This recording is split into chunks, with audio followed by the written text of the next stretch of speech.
Alright guys, welcome to Crispy Licks again. We're here, we got a nice new cool lick. This is called Legato Maddnes, alright?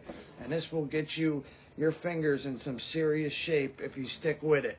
Some of you guys might notice you might not be able to do it right away off the bat, and that's normal because you're just not going to be able to fly through these. It's like guitar in general.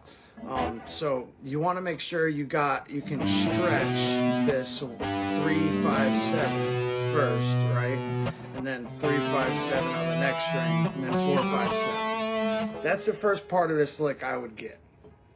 But not only do you got to have the right stretching, be able to stretch this, it's a great workout for your pinky or your ring finger if you're doing your ring finger.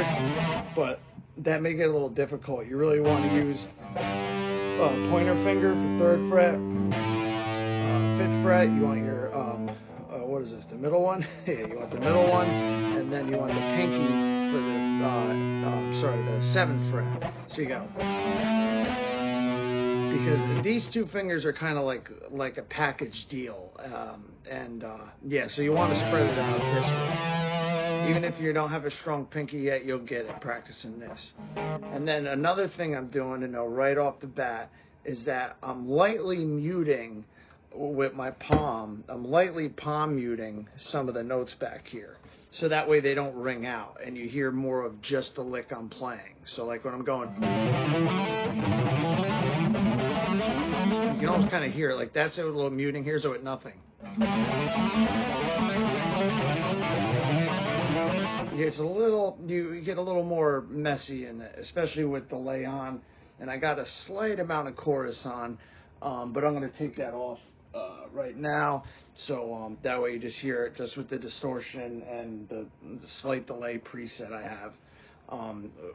So yeah, to keep it simple here, right? So we're starting with and you see I got some gear, so now I'm pro YouTuber, right? There's gear behind me now. So somebody texted me about that or DM me in the comments, but yeah, so anyway, we got 3, 5, 7, 3, 5, 7, 4, 5, 7, right? But I'm hitting the first note and then hammering on the next one. Then I'm hitting C, hammering on, right?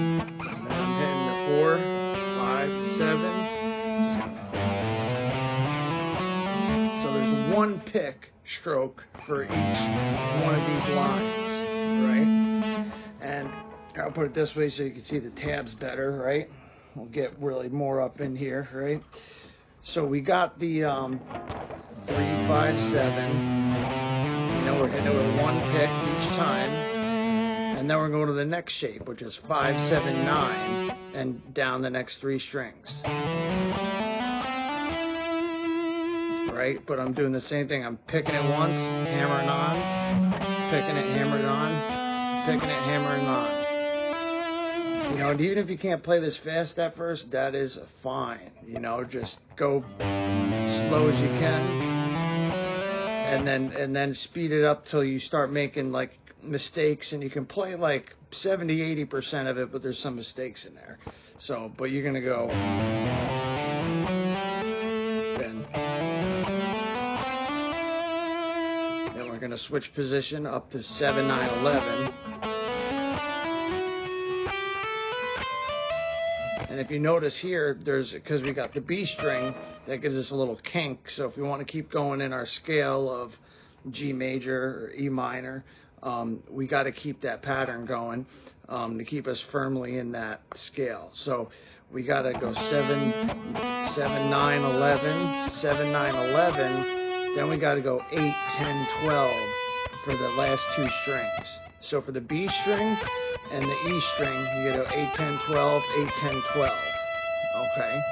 So starting from the top, we got 3, 5, 7, 3, 5, 7, 4, 5, 7, 5, 7, 9, 5, 7, 9, 5, 7, 9, then 7, 9, 11, 7, 9, 11, 8, 10, 12, 8, 10, 12.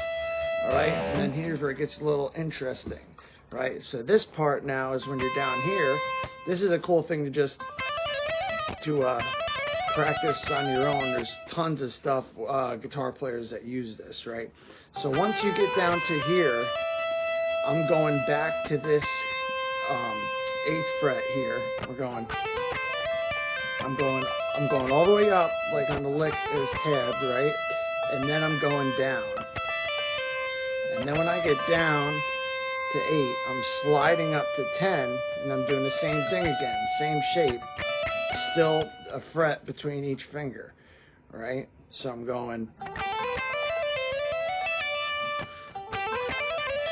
You hear that?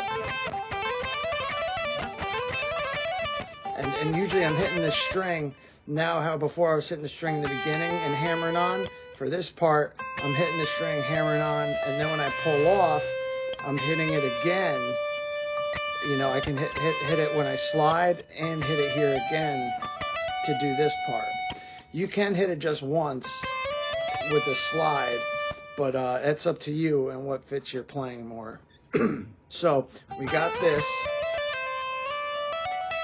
right? So you're hammering on that, pulling off, and then you got one more, which is you slide 10 to 12, and then we're hammering on 14, 15, then we're going 15, 14, 12, and then from there I'm going to bend up to 17.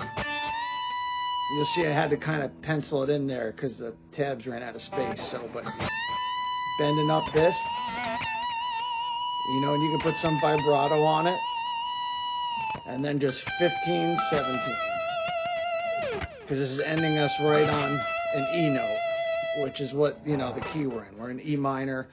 Our relative major would be G. So you could also, if you wanted to, end it on G, going like.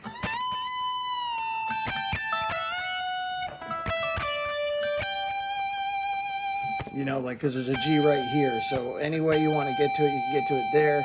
Or if you wanted to end it way sooner, you could do.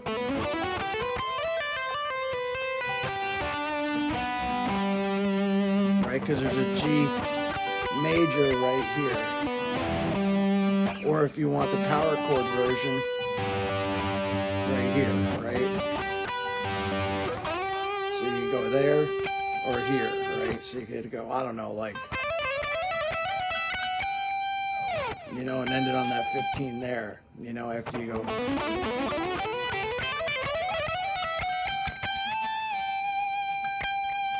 Right, so that would be to make it more major sounding, then make it more E minor sounding, which is when I'm ending it on the E, which is the 17th fret on B here. So those are the two different ways you could do it. Right, so, but just keep in mind, you know, using your palm to palm mute just slightly some things to keep the noise down, especially playing with high gain. And then, yeah, just practice it. This is a great thing to sit there and get your fingers used to doing stretches. And if you have a Les Paul style guitar or an SG or a Gibson guitar, the scale length on those guitars makes it so the frets are a little closer together. Compared to like a Strat, this may be harder on. But you can also take this whole lick and move it up a whole step, and it would be exactly the same. You would just be in the key of A now. You'd be like, hold on, sorry. You'd be like this.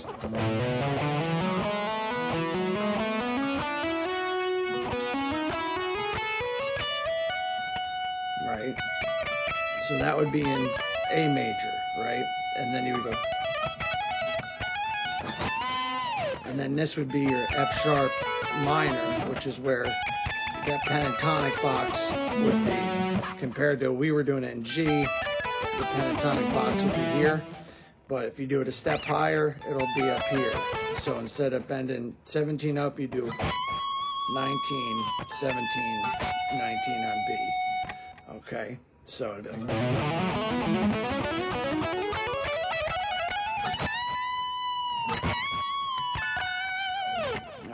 So I hope you guys like that one. Let me know in the comments what you think. If I should surround myself with more gear or, you know, do easier licks, harder licks. Yeah, just let me know. Don't be, I know there's no short amount of critics on this YouTube. So, yeah, let me know. Hope you guys enjoy and keep rocking out. All right.